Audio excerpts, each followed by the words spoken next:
C'est une histoire qui est marquée par le collectif. Comment justement vous avez convaincu tous ces industriels d'expérience, tous ces acteurs vendéens à vous suivre dans ce projet? Au fil du projet, en fonction de l'avancée du projet, la croissance également du projet, des différentes reconnaissances qu'on avait pu obtenir, d'autres acteurs ont pu nous rejoindre, donc d'autres associés privés, notamment je pense au groupe Cugnot, donc Éric Cugnot et ses frères.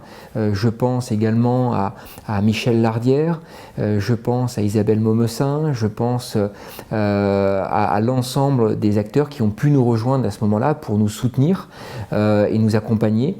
Parce qu'ils croyaient au projet, ils croyaient en fait aux hommes du projet, et heureusement qu'ils ont été là pour, à un moment donné, faire en sorte aussi que le monde bancaire traditionnel puisse accepter d'accompagner la société, ce qui n'a pas du tout été le cas au départ, parce que quand vous avez une idée très disruptive, très innovante, comme celle d'Hoffmann Green, de recréer ou de créer des nouveaux ciments qui n'existent nulle part ailleurs, c'est vrai qu'on vous regarde avec des très gros yeux, on dit attendez monsieur, mais pour quelle raison en fait les grands cimentiers ne l'ont pas fait depuis des dizaines d'années, qu'ils ont des moyens extraordinaires, voire colossaux par rapport à vous, pour quelle raison en fait ces gens-là ne l'ont pas fait?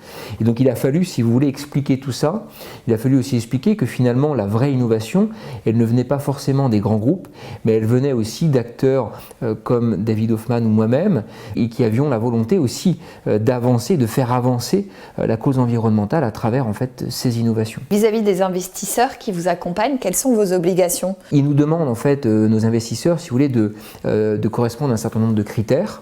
J'ai en tête éventuellement le scope 1, le scope 2 et le scope 3 qu'on a pu faire en 2020, donc c'est déjà beaucoup pour une jeune entreprise comme Hoffmann Green. On s'inscrit dès 2021 en fait sur la trajectoire 2 degrés. On est en train, si vous voulez, de mettre un certain nombre d'indicateurs en place qui vont nous permettre en fait de mieux quantifier ce que l'on fait en interne comme en externe.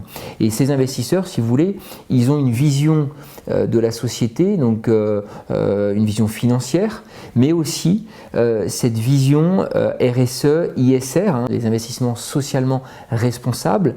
Je pense à un certain nombre de fonds d'investissement qui ont investi en fait chez Hoffmann Green en novembre 2019, qui sont toujours chez nous, qui nous accompagnent. Et ces acteurs-là, ces acteurs financiers, sont là pour nous faire avancer, nous faire grandir.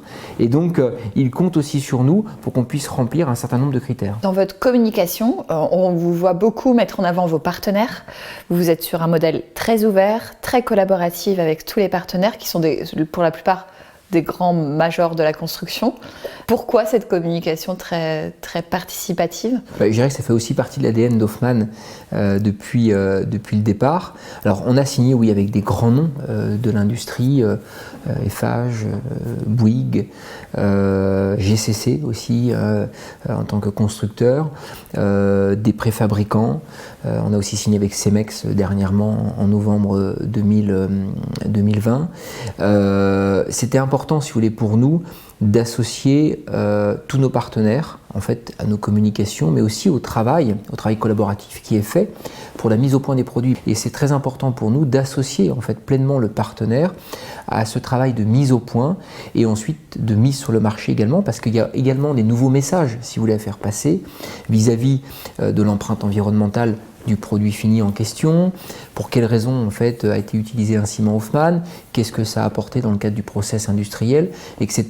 Donc généralement en fait on emmène toute une équipe technique, aussi bien chez nous que chez notre partenaire, tout le long du projet, et cette phase de mise au point de produit est essentielle. On l'a vu en fait sur les premiers produits qui ont pu être mis au point lors de l'aventure Hoffmann. Je pense aux escaliers par exemple. On a démarré en fait avec un acteur local vendéen qui s'appelle LG Béton, et il a fallu en fait que toutes les équipes se comprennent, parlent le même langage. Il y a eu tout un tas d'essais industriels, d'essais techniques qui ont eu lieu. Ça a pris du temps et ça me semble nécessaire, voire même indispensable aujourd'hui, qu'il y ait une communication croisée qui se fasse avec le partenaire. Et c'est vrai que c'est un nouveau mode de fonctionnement que les cimentiers en règle générale n'avaient pas forcément l'habitude de faire, d'associer aussi leurs clients en fait, comme nous on le fait, et on pense que nous c'est un juste retour des choses aussi de le faire vis-à-vis de nos clients. Est-ce que c'est aussi une manière d'engager tout le monde, tous ces acteurs-là, vers de la construction décarbonée? C'est important d'embarquer tout le monde dans notre aventure. Ça renforce déjà, la crédibilité du projet, ça renforce aussi les ambitions d'Hoffmann, mais d'avoir à nos côtés des acteurs comme Bouygues, comme Eiffage, comme GCC et comme plein d'autres qui ont pu signer avec nous, comme des Caprémib, des KP1 également.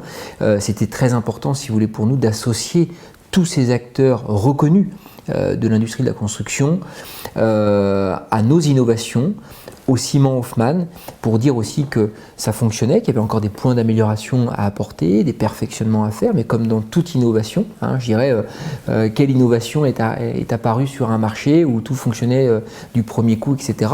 Et ça, c'était important pour nous, en fait, d'emmener tout le monde, et surtout les équipes, parce qu'on peut signer, vous savez, un contrat avec le board de la société partenaire, par exemple, mais au quotidien, ce sont les équipes techniques, ce sont les équipes de terrain, en fait, qui vont porter le message, qui vont aussi porter l'innovation.